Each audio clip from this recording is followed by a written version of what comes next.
This is the second part of the three-part series on how to teach math classically. If you want the full video, it's on YouTube. In the first part, we talked about the fact that we want students to learn the history and philosophy of math and science.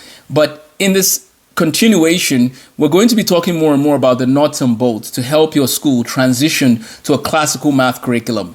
There is no reason to teach math any other way anymore. And here's why that's important.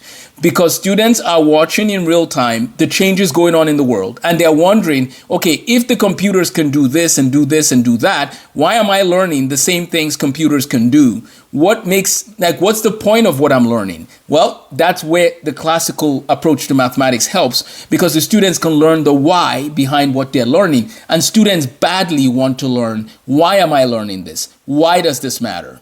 So enjoy the episode and let me know if you have any questions, thoughts, comments, and objections. My name is Amos Tarfa. I'm a medical physicist, and I also write mathematics and physics. Take care and have a blessed day. But even, let me Google it. Okay, that wasn't ideal, but that tool of Google is nothing compared to AI. Nothing. Why is this a problem? Because if we don't raise the bar, there will be mental atrophy, so to speak, on massive numbers, whereby students will get to a point where they won't be able to think. And we will have to get some sort of therapy to help them learn to begin to try to think. We have to move fast. And my first recommendation is we have to raise the bar. But the education system is not, maybe that might come as, oh, Amos, why would you want to raise the bar? Take it easy. Because that might be our only hope for getting kids to think.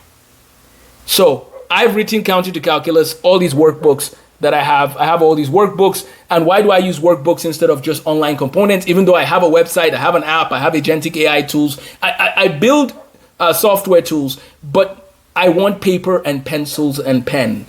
I want people to write down and wrestle with the ideas on paper. And then I want them to have conversations and wrestle with the ideas that way as well. We don't teach math history to students. This is a problem. We have to teach the history of mathematics and science. We have to tell the students why what they're learning even matters. We don't teach the history of math. We're teaching math as disconnected facts. It's not going to work in the AI revolution. We have to help children know, why do logarithms matter? Well, John Napier, why did John Napier do his work? Prime numbers, what is that for? Euclid, why did Euclid do his work? The history is critical. Every lesson, every week. I remember being in college and the textbooks might have a little box that says, here's a little box about the life of Leonard Euler. And I'm like, just that little box? Can you give me a whole lesson? Oh no, we don't have time. We gotta keep moving. Okay, the good news is we don't have to have that mindset anymore. A child who understands the history and is grounded in their understanding of mathematics, history, will do more work, more effectively, more efficiently, and cover 2 to 3 years of material in 1 year because they have a reason. They have a place to put their knowledge in. This is a book that Ramanujan read. Why don't we have our students read it? Why did this book make such an impact on Ramanujan's life? The history of mathematics. Let them read the history of mathematics so that they understand why they're learning what they're learning. There's time to do that because some of the computation aspects, especially in high school, that's fine. We can find ways to deal with those, but let's get our children reading more of the history and philosophy of math and science. We need to talk about the trivium, grammar, logic, rhetoric. Children in the grammar phase should be learning facts about different people in the history of mathematics. They should be learning about Leonard Euler was born in 1707, lived till 1783. Imagine students that know the history, the facts in the logic phase. In the grammar phase, they should get a lot of those facts. Who was Euler? Who was Euclid?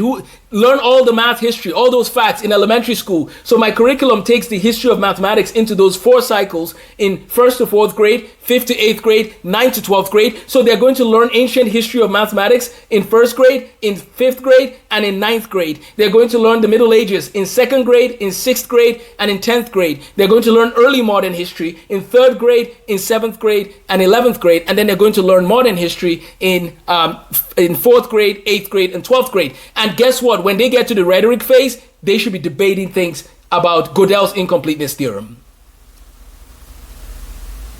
I think it's really critical that we help students to learn how to learn. I think it's going to be important for them to learn about prime numbers and Fermat's last theorem and actually wrestle with the proofs with the teacher. This is going to require changing how we teach all across the board. And I'm available to support teachers in that. On these Saturday webinars that I'm offering, so on Saturdays, I'm offering webinars to support teachers. We have to change how we're teaching if we want our children to even develop their skills and talents to the most of their ability. So we have the trivium, the grammar phase. Singapore Math does a great job of teaching the fluency, but my company, Counting the Calculus, is also going to bring in more resources in that space. So if you want resources that are similar to Singapore Math, Counting the Calculus for the elementary school students is available to you now. Then you get to the logic phase. But in the grammar phase, you're focused also on, addition, subtraction, multiplication, division, fractions, decimals, ratios, percents, all of that. That's in the grammar phase. And then you're also teaching a lot of the facts as it relates to the history of mathematics. In the logic phase, you're going to do pre-algebra, algebra 1, algebra 2, and pre-calculus as one of the strands, but then you're going to do Euclid's geometry at the same time for 4 years. So everybody who uses Counting the Calculus will use Euclid's geometry over 4 years. Now, maybe some people will do it faster, but the point is, while you're learning pre-algebra, algebra 1, algebra 2, and pre-calc, you should also be doing Euclid's geometry. There's no breaks in Counting the Calculus, by the way, meaning that it's year-round. It shouldn't stop.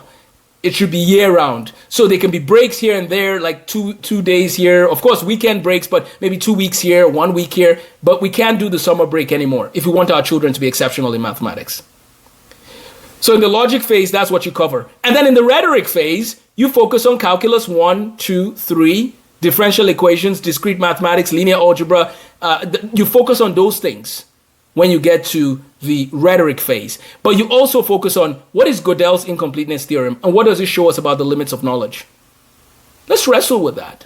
What does Alfred North Whitehead and Bertrand Russell's book, Principia Mathematica, what does that have to do with anything?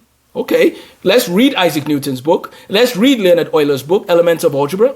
That's what we're doing in that phase.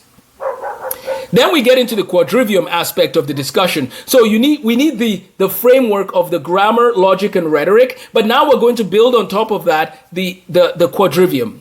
The quadrivium aspect here with arithmetic, geometry, music, and astronomy. The quadrivium aspect, I think, is critical because you're teaching students how to integrate knowledge better in an education system that makes it siloed.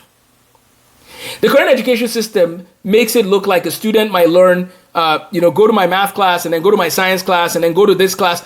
Those things need to be brought back together. We need an integrated approach to teaching.